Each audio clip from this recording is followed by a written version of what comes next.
linasema tabia ya sadaka na matokeo yake. Na jana nilisema sadaka ni roho kamili kutoka kwa Mungu ambayo amemuumbia mwanadamu. Sio alimuumba mwanadamu pamoja na hiyo roho. Alimuumba kwanza mwanadamu. Alipomuumba mwanadamu, roho akaiumba.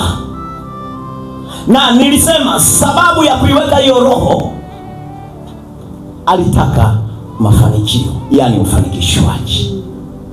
Ndiyo shabaha ya Mungu kuiweka hiyo roho, inaitwa sadaka.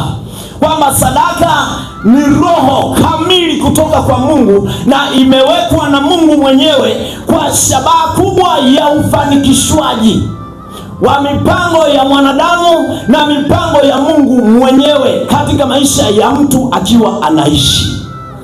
Mwisho wa utendaji wa roho hii ni mtu anapokuwa amekufa.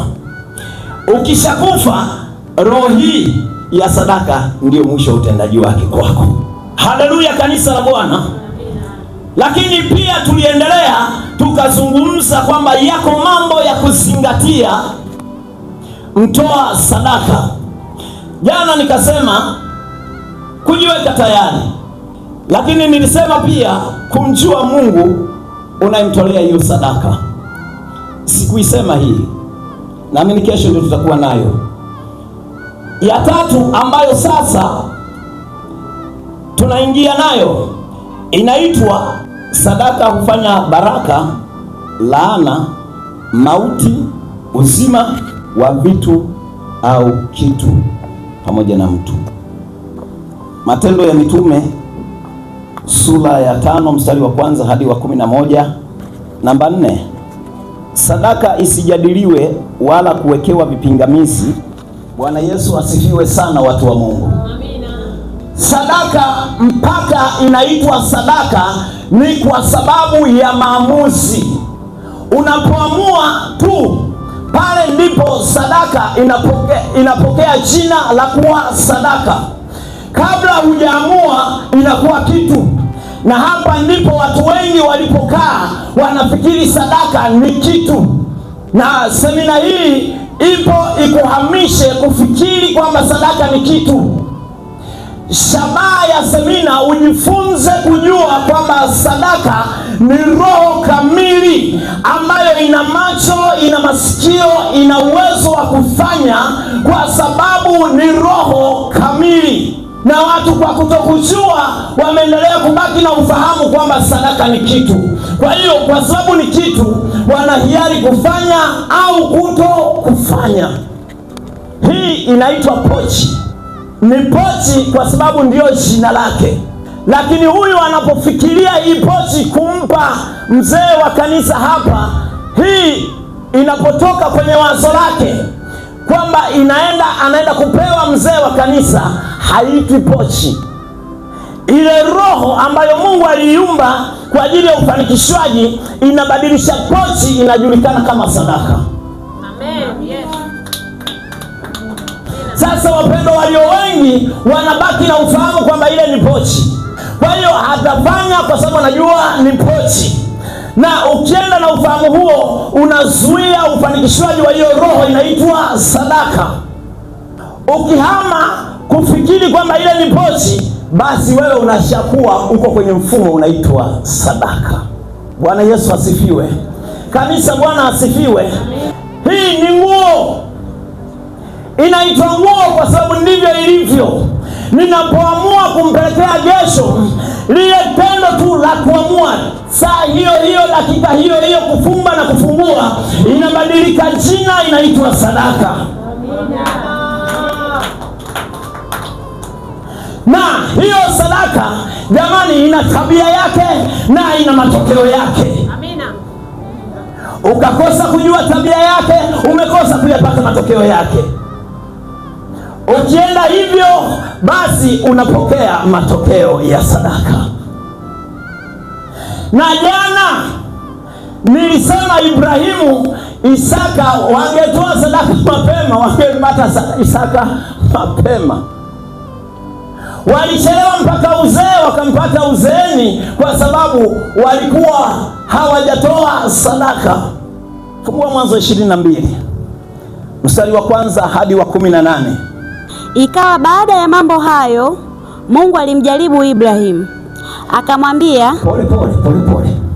Baada ya Mungu kumpa Ibrahimu sadaka, akaamua kutaka kujua, je, hii sadaka niliyompa, je, moyo wake upo kwangu au umebaki na yeye? Biblia inasema hivi, popote ilipo hazina ya mtu ndipo na moyo wake utakuwepo. Kwa hiyo Mungu akataka ajue, huyu Isaka amegeuka ndio Mungu kwake? Ile sadaka Mungu amempa. Baada ya kumpa, akataka kuthibitisha, je, hii sadaka inaishi ndani au ni mimi Mungu ninaishi ndani? Kwa hiyo akitaka athibitishe, akamtia kwenye jaribu. Akamwambia Ibrahimu, naye akasema, mimi hapa. Akasema, mchukua mwanao, mwana wako wa pekee umpendaye, Isaka, ndio, ukaende zako mpaka nchi ya Moria. Kumbuka, huyu mtoto sio Ibrahimu peke yake alimzaa, alikuweko Sara aliyezaa pamoja naye. Mungu haendi kwa Sara, anaenda kwa Ibrahimu. Ajenda inakaaje? Inakaa hivi: Sara ndio aliyepata uchungu, Sara ndio aliyemzaa. Kwa hiyo Mungu hamwambii Sara, anampa mtihani Ibrahimu, ampelekea ujumbe Sara. Kama kuna kitu kigumu, ni meseji tata kumpelekea mke wako, na hii ndiyo meseji ngumu kwa Sara, kwa Ibrahimu kumpelekea mke ambaye amepatikana katika uzee wao, na hapo hawatazaa tena. Amekuja kwa muujiza, na huo muujiza ndio anasema uondoke. Kumbuka ni kwenye nosi, usijadili sadaka. Mtoa sadaka tunakwenda pamoja. Kwa hiyo Ibrahimu alichofanya, huyu mtoto si nimepewa na Mungu, na Mungu anamtaka, akawaita wafanyakazi. Endelea. Ukamtoa sadaka ya kuteketezwa huko. Huyu mtoto ambaye umempata uzeeni, kateketeze. Sikiliza, sio kamuo utazika, kateketeze mpaka mwili usijulikane, mifupa isijulikane, teketeza, yabaki majivu. Ibrahimu akaondoka alfajiri, akatandika punda wake. Basi Ibrahimu akazitoa kuni za hiyo sadaka, ndio, akamtwika Isaka mwanawe. Akatoa moto na kisu mkononi mwake, wakaenda wote wawili pamoja. Isaka akasema na Ibrahimu baba yake akinena, babangu. Naye akasema, mimi hapa mwanangu. Akasema, tazama, moto upo na kuni zipo, lakini yuwapi mwanakondoo kwa sadaka ya kuteketezwa? Biblia inasema mlee mtoto katika njia impasayo, hata kuja kuiacha hata atakapokuja kuwa mzee. Isaka anamfahamu baba ni mtu wa sadaka, na huku tulikokuja Mungu anaenda kutolewa sadaka.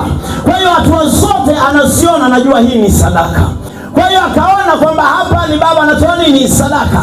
Akamuuliza swali, leo tumekuja bila sadaka, yuko wapi sadaka? Wazazi, mtoto vile unavyomlea ndivyo anavyokuwa. Maarifa unayompatia ndiyo anayoyapata na anakwenda nayo hayo. Huyu mtoto yeye ndani ya ufahamu wake anajua huko tulikokuja tumekuja kumtolea Bwana sadaka. Ibrahimu akasema, Mungu atajipatia mwanakondoo kwa hiyo sadaka. Ni maneno ya mtoa sadaka. Ndani ya moyo wake anaamini kwamba Mungu atajitwalia. Kwa hiyo hata anapozungumza, anazungumza kwa uhakika, lakini anachojua Mungu ndiye anamtaka mwanao. Ila hawezi kumwambia mtoto kwamba sadaka ni wewe. Anaandaa kuni, Mungu anamwangalia. Anamfunga, Mungu anamwangalia. Na Mungu huwa hatazami sura, anaangalia moyo. Kwa hiyo aliona moyo kwamba umekunjuka kwa ajili ya kuiachilia sadaka. Halafu akiwa anamwangalia, anaangalia, je, hiki kinachofanyika kwa mtoa sadaka huyu, je, ndani yake niko mimi au yuko mtoto? Akamtuma malaika wake akamwambia. Akasemaje? Sasa ninajua ya kuwa unamcha Mungu. Hapo kwenye sadaka, watu wa Mungu, sikiliza vizuri. Hapo kwenye sadaka ndipo panapokuonyesha wewe kama unamcha Mungu. Kwenye sadaka ndio kunaonyesha wewe haumchi Mungu. Na Zaburi inasema anayenitolea sadaka ndio anayenitukuza. Katika kumpitisha kote ndio akapata jibu kwamba kumbe ananipenda, kumbe ananijua. Kumbe kwenye sadaka kule ndiko tunakoonyesha unampenda Mungu. Mwasisi wa sadaka hii anatafsiriwa kwenye kitabu cha Yohana, anasema kwa jinsi hii Mungu aliupenda ulimwengu hata akamtoa mwanawe wa pekee. Kwa hiyo ili tuelewe kwamba wewe unampenda Mungu, tunatakiwa kukuona ukiwa mstari wa mbele kwenye kujitoa, kwa sababu mwasisi wa haya mambo, yeye kwa kukupenda alimtoa mtoto wake anayempenda. Na hii Pasaka mnayoizungumza au inayozungumzwa duniani kote ni ishara ya upendo wa Mungu kwa mwanadamu, kwa njia ya moyo wake wa kutoa. Kwa hiyo tukikuona unatoa, sisi tunakutafsiri unampenda Mungu. Kumbe ishara ya kuonyesha unampenda Mungu, unatakiwa uwe mtoaji, hata kujitoa. Tukio la Ibrahimu ndio unabii wa leo. Huyo mwanakondoo ambaye damu yake ilikuwa inamwagika alikuwa ni Yesu. Ibrahimu akaenda akamtoa huyo kondoo, akamtoa awe sadaka ya kuteketezwa badala ya mwanawe. Ndio. Ibrahimu akapaita mahali hapo Yehova ile. Yes. Kama watu wasemavyo hata leo, katika mlima wa Bwana itapatikana. Hallelujah. Yehova ile pameitwa kwa sababu katika Bwana vitu vyote vinapatikana. Na vinapatikana kwa sababu gani? Kwa sababu ndio mahali pekee ambapo sadaka ilitolewa, na mahali hapo panaitwa Jehova ile, na mahali hapo ndipo Bwana ambapo vitu vyake vinatolewa na kwetu tunavipata. Kwa hiyo chochote ukikipata usiwe Jehova Jire. Ukipata mtoto sema Jehova Jire. Ukipata nyumba sema Jehova Jire. Ukipata huduma sema Jehova Jire. Ukipata chochote Jehova Jire. Chanzo chake sadaka.